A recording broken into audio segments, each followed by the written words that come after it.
Hello, my dear students. Welcome to Eloquent English classes, and this is your Jyoti ma'am. Dear students, today we are going to do the third poem of Flamingo book for class 12th. And the name of the poem is Keeping Quiet by Pablo Neruda. So let's get started.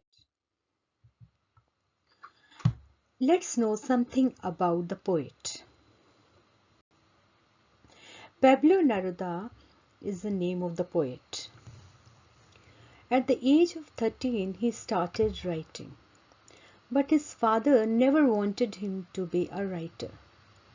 So he used to publish his poems secretly under the pseudonym Pablo Neruda. We find very beautiful and simple images in his poems. He got Nobel Prize for Literature in the year 1971. In this poem, he focuses on three key points or three main points. First one is the necessity of quiet introspection. Second is creating a feeling of mutual understanding among human beings.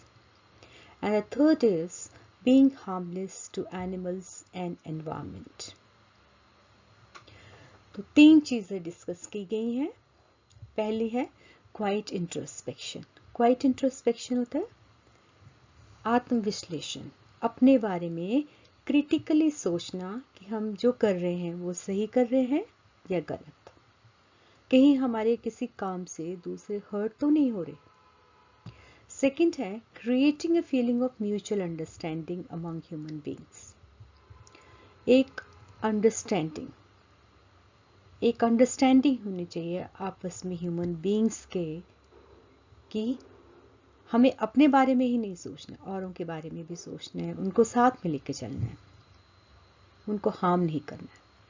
Third है being harmless to animals and environment. हमें किसी भी creature को या environment को destroy नहीं करना है, क्रिएचर्स को हार्म नहीं करना है. तो ये पॉइंट्स हैं जिसके बेस पे ये पोएम है. ठीक है, सबसे पहले let's understand what is quite, difference between quiet and quite. Quite, QUIET, that is the name of the poem Keeping Quiet. Quiet means silent. जैसे क्लास में कहते हैं ना, keep quiet. Okay, keep quiet वो होता है कि चुप बैठो, no noise. Quiet, ये quiet है, see the pronunciation quiet and quiet. Quiet is completely, to a certain extent. जैसे कि this stuff is quite good, तो यहाँ पे QUITE लगेगा, काफ़ी अच्छा है, बहुत अच्छा है. ठीक है, तो now let's start the poem. इससे पहले मैं एक चीज़ और बोलना चाहूँगी कि पोएट जो है वो चाहते हैं कि हम चुपचाप बैठें कुछ टाइम के लिए और कोई मोमेंट ना करें, चुपचाप बैठें, बस ऑब्जर्व करें, एनालाइज करें, क्रिटिकली एनालाइज करें. So now we will count to 12 and we will all keep still. The poet says I am going to count up to 12. 12 तक मैं गिनूंगा और उसके बाद हम सारे चुप हो जाएंगे, एकदम शांत हो जाएंगे, एकदम क्वाइट हो जाएंगे. अब 12 का मतलब क्लियर नहीं किया गया है, तो 12 means can be 12 hours in a clock और the number of zodiac science, वो भी 12 होते हैं ना, 12 महीनों के हिसाब से. तो कहते कि मैं ना कुछ समय मैं 12 काउंट करूँगा, अब एक दो उसके बाद एकदम शांत हो जाना, कोई एक्टिविटी नहीं होगी, एकदम शांति से क्या करना है, इंट्रोस्पेक्शन, आत्मविश्लेषण, अपने बारे में क्रिटिकली सोचना है कि हम क्या करते हैं, क्या नहीं करते हैं, क्या करना चाहिए, क्या नहीं, क्या हम किसी को हर्ट तो नहीं कर रहे, किसी को हम अपने एक्टिविटीज से हार्म तो नहीं कर रहे, ये सब हमने सोचना है। तो इसलिए he says that I'm going to count to 12 and we will all keep still. Still means without any movement. For once on the face of the earth, let's not speak in any language. Let's stop for 1 second and not move our arms so much. तो poet कहते हैं कि ये पहली बार होगा अर्थ में, पहली बार होगा कि हम किसी भी भाषा में बात नहीं करेंगे। Let's not speak in any language, हम किसी भी भाषा में, नॉट इन साइन लैंग्वेज और not in any language, means we will not speak at all. And this will be a first time on this earth that we will not be speaking anything. पहली बार होगा कि हम बात नहीं करेंगे, चुपचाप शांत हो जाएंगे। Let's stop for 1 second. एक सेकंड के लिए हम चुप हो जाते हैं। And not move our arms so much. Even कोई मोमेंट भी नहीं करेंगे, आर्म्स की मोमेंट नहीं करेंगे। या आर्म्स, एक तो हमारे आर्म्स हैं और second can be arms and ammunitions, हथियार जिसे कहते हैं। मतलब हम एकदम शांत हो जाएंगे, ना हम बात करेंगे, ना हम किसी लड़ाई की बात करेंगे या आर्म्स एंड एम्यूनिशंस की बात करेंगे। So here the poet says that we will be quiet for some time, not speak in any language or any sign language or any other language, and we will be still for some time. Okay, it would be an exotic moment without rush, without engines. We would all be together in a sudden strangeness. The poet says it would be an exotic moment. Exotic होता है unique, special, बिल्कुल different, ये बिल्कुल अलग सी चीज होगी। Without rush, without rush में जब सभी चुप हो जाएंगे तो कोई लोगों का रश नहीं होगा। विदाउट इंजन, इंजन्स की आवाज नहीं होगी। We would all be together in a sudden strangeness, और हम सब इकट्ठे होंगे और ये बहुत ही स्ट्रेंज सी बात होगी, सडन स्ट्रेंजनेस होगी, अलग सी बात होगी, बहुत अजीब सी होगी। क्यों? हम सब इकट्ठे कैसे होंगे? क्योंकि हम सभी फर्स्ट टाइम क्वाइट होंगे, एकदम शांत होंगे। पहली बार इस अर्थ पे इतना साइलेंस होगा, इतनी सभी लोग अपने अपने बारे में सोचेंगे कि वो क्या गलत करते, क्या सही करते हैं, क्या करना चाहिए, क्या नहीं, किसी को हार्म कर रहे या नहीं कर रहे। So the poet says that it would be an exotic moment where there would be no rush of human beings, of machines, no noise of machines, and people will be together. They will be united. They will be together in a very sudden strangeness, because never before this kind of thing had happened. Fishermen in the cold sea would not harm whales, and the man gathering salt would look at his hurt hands. Fishermen in the cold sea. Now fishermen क्या करते हैं? सी में जाके hunting करते हैं, whales को मारते हैं। So they will also stop for some time. They will stop hunting whales for some time. जब एकदम शांति से बैठ गए सारे, तो किसी तरह की किसी को हार्म करने वाली एक्टिविटी होगी ही नहीं, है ना। And the man gathering salt, और जो सॉल्ट समुद्र से जो नमक इकट्ठा करते हैं, उनके हाथों में बहुत चोट लग जाती है, बहुत चोट लग जाती है, लेकिन उनके पास टाइम ही नहीं होता है उनको देखने के लिए, अपने वुंड्स को हील करने के लिए, कोई दवाई लेने के लिए उनके पास टाइम ही नहीं है। तो कम से कम अगर सभी चुपचाप से बैठ जाएंगे, शांति से आत्मविश्लेषण करेंगे, इंट्रोस्पेक्शन करेंगे, तो क्या होगा, उनको भी टाइम मिल जाएगा अपने वुंड्स को हील करने के लिए। Okay, it means the people are so busy doing their work that they don't have the time to just see themselves, to heal their wounds. Okay, तो इस तरह से अब जैसे देखो अभी कोरोना के टाइम में क्या हुआ, लॉकडाउन हुआ। लॉकडाउन से क्या हुआ, सारे लोग जो वो घर में बंद हो गए, ऐसे रहता है जैसे कोई है ही नहीं बाहर, था ना ऐसा। और फिर क्या हुआ कि अलग सी क्रिएचर्स, जैसे पिकअप्स, आपने देखा होगा यूट्यूब्स में और व्हाट्सएप में मैसेजेस वगैरह आ रहे थे कि किस तरह से वो पिकअप्स वगैरह रोड पे आके लोगों के घरों के सामने आके डांस कर रहे थे, है ना। जैसे उनको भी टाइम मिल गया बाहर निकलने का, तो वैसे क्या होता था, ह्यूमंस के डर के मारे वो छुपे रहते थे।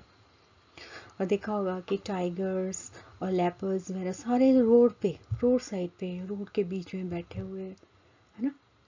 तो वो कब हो पाया, कैसे हुआ, क्योंकि सभी जो ह्यूमंस जो थे वो शांत हो गए थे। हाँ, इंट्रोस्पेक्शन पता नहीं की या नहीं, लेकिन सारे जो हैं वो अंदर थे, कोई एक्टिविटी, इस तरह की कोई एक्टिविटी नहीं चल रही थी।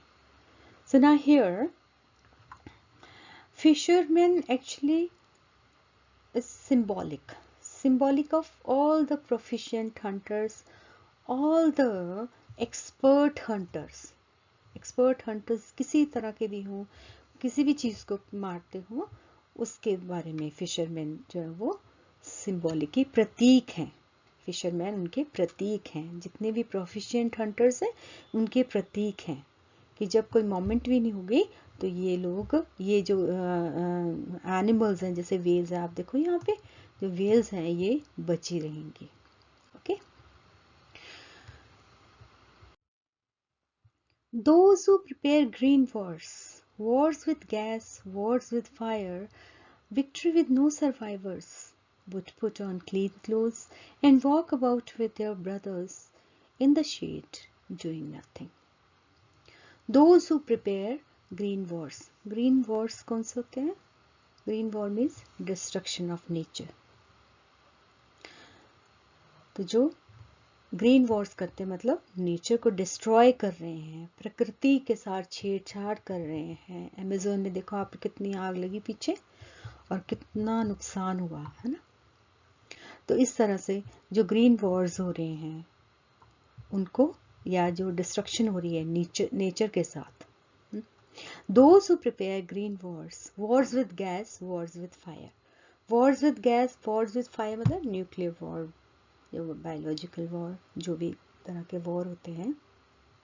विक्ट्री विद नो सर्वाइवर्स, ये जो वॉर्स हो रहे हैं इससे क्या मिल रहा है, कुछ नहीं।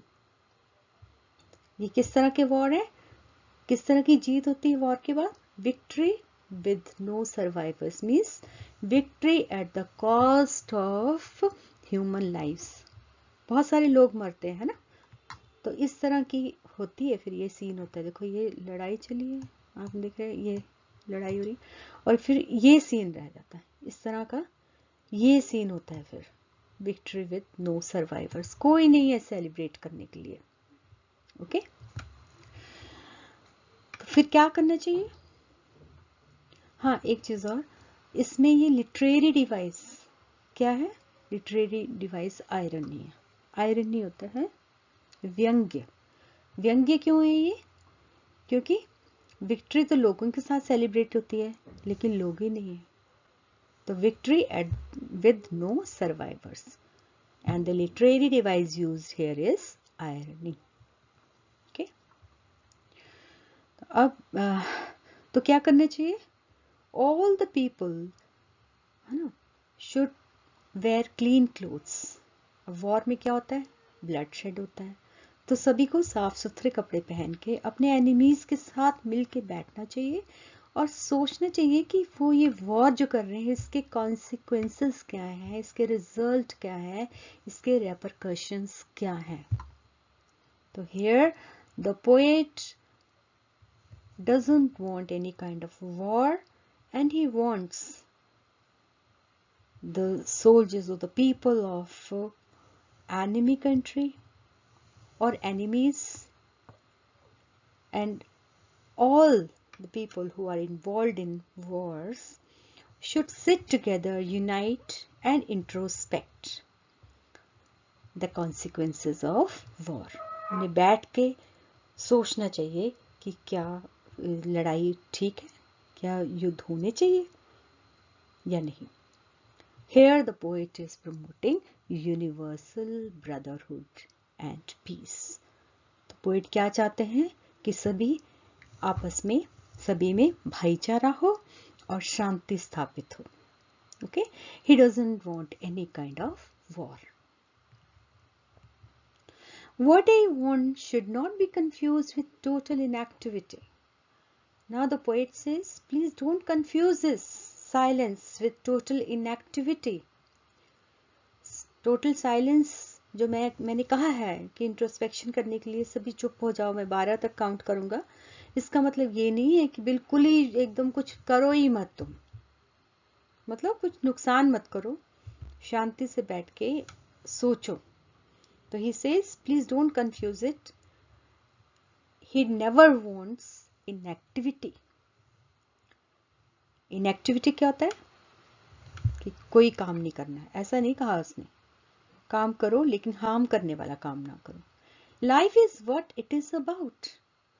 Life is what it is about. Means life का मकसद क्या है कि लाइफ मस्ट गो ऑन. जिंदगी जैसे चलती है वैसी चलती रहनी चाहिए. जिंदगी खत्म नहीं होनी चाहिए, रुकनी नहीं चाहिए. I want no truck with death. He says that I'm not saying that there should be a death-like silence. Death-like silence नहीं चाहिए. उस तरह का साइलेंस की बात नहीं कर रहा हूं मैं. If we were not so single-minded about keeping our lives moving and for once could do nothing, perhaps a huge silence might interrupt the sadness of never-ending ourselves and of threatening ourselves with death. कहते हैं कि if we were not so single-minded. Single-minded क्या होता है?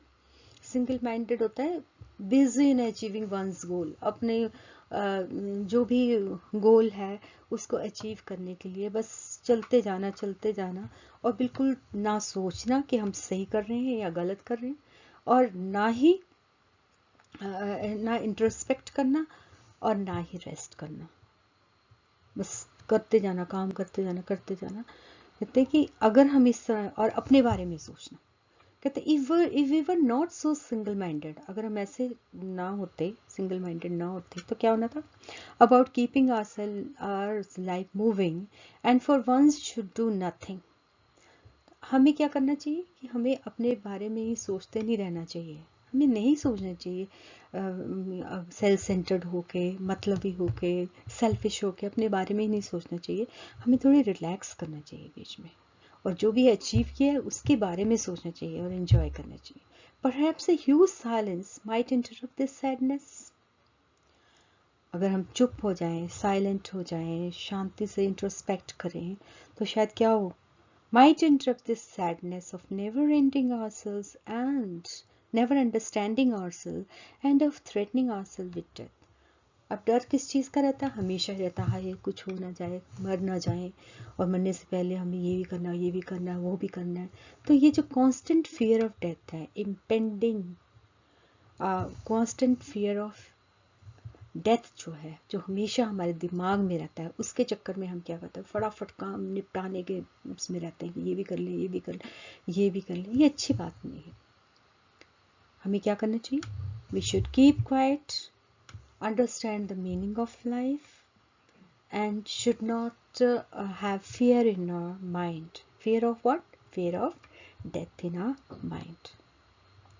और जब हम ये सब करेंगे, शांत होके एक काम करेंगे अपना, और फिर शांत होके फिर जब काम स्टार्ट करेंगे, तो हम उसको बहुत डबल फोर्स से करेंगे और बहुत अच्छे से करेंगे, और हम मीनिंग समझेंगे लाइफ का.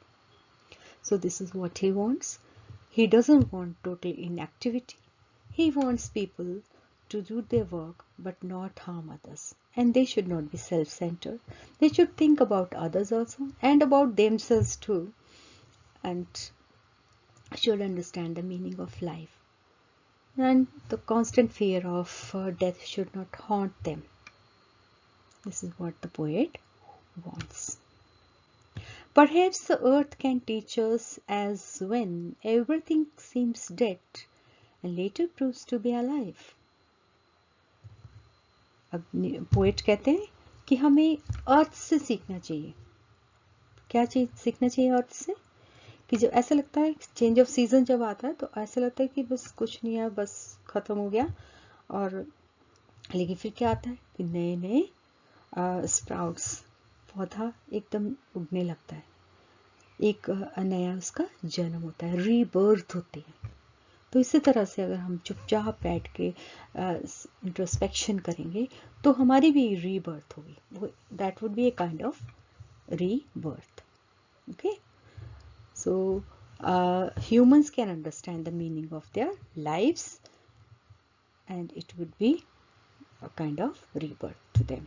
और literary device यहाँ है, perhaps the earth can teach us. इसका मतलब ये literary device personification है. personification होता है मानवीकरण, जिसमें बेजान चीज़ों को जो एनिमेट थिंग्स है उनके साथ कंपेयर किया जाता है. तो जैसे यहाँ अर्थ है, अर्थ तो बेजान है पर ऐसे ट्रीट किया गया जैसे कि वो कोई पर्सन है.